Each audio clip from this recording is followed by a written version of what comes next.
Okay, so we have the table 7.10 is important. Why is it important? Because it's talking about the derivative. If you control that one, you can control the integral. The table, I think that we have 7.11. So in 7.10, to make it easier for you, it's better to compare it with the trigonometrics inverse. It was like that, if you remember that. We say y equal to sine inverse of x, then the derivative, it was like what? For example, if we have u, it was 1 over 1 minus u square u prime. You remember that? And also for tan, we say we are going to choose 3 of them. Why? Because we say cosine inverse is like what? Is like sine inverse by minus. Do you remember that?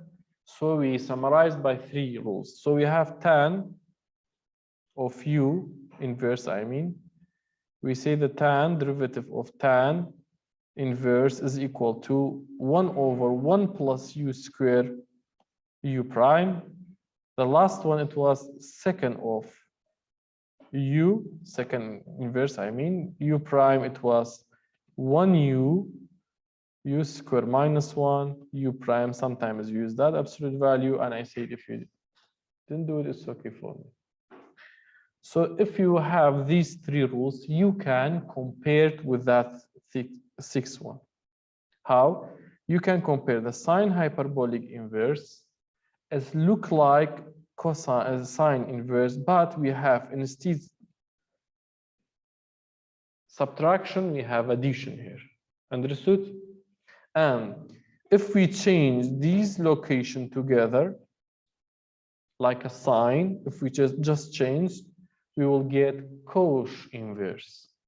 So that's why for sine hyperbolic inverse of x, I say y prime is equal to 1 plus u square u dash. And for cos of u, then if y equal to that, and then y prime will be what? Will be 1 over u square minus 1 u prime. Understood? And you know, this is just a rule you need to apply it. For example, if I have y equal to tan hyperbolic inverse of 2x squared 3x squared minus x, I say the derivative is equal. I'm going back to table 7.10.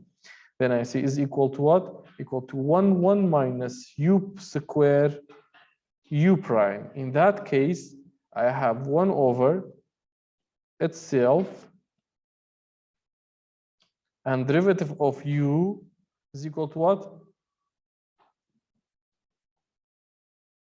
Understood? Just you need to apply it. So please try to control all these rules together. They're the same. There's a little bit different, a little bit different. Be patient, okay? Compare with that 3-1, it will be easier for you. You need to write down them like 2 or 3 times. Just read and write down them. We don't need the proof, you know. This is the proof. But how about the integral? You can see. Here's the rule of the integral. If you know about the previous one, you know how to solve that one. Also, you can compare these. du, we have a square minus u square, we see is equal to sine inverse of u over a plus c. Again, the second one, if you have du over 1 plus or a squared u squared, we see is equal to 1 over 1 a tan inverse u over a plus c. And the last one, we see if you have du u squared minus a squared, we see you have second inverse of u over a طبعا 1 over a كشمالها بوليري. Do you remember that 3? So you can compare these 6 with it, and you can see there is no difference. If you control the table 7.10, which is very important, very important. You can solve that one is easy. You can just apply the rule. You see that case as it look like that one. So I have cosine sinh inverse, and I have something like that. Understood, dears? We have 6 rule with the application normal. أما كم أنا check قد قلبي. We have a first one. أنا check استها معنا هم أخندو معنا. So today we go that one. A square plus u square we see is equal to sine hyperbolic inverse u over a.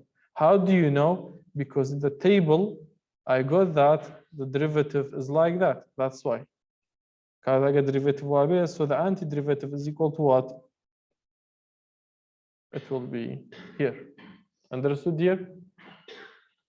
Okay. That's all about the lecture for today. And this is the end of the chapter and section and semester. Hope you all success.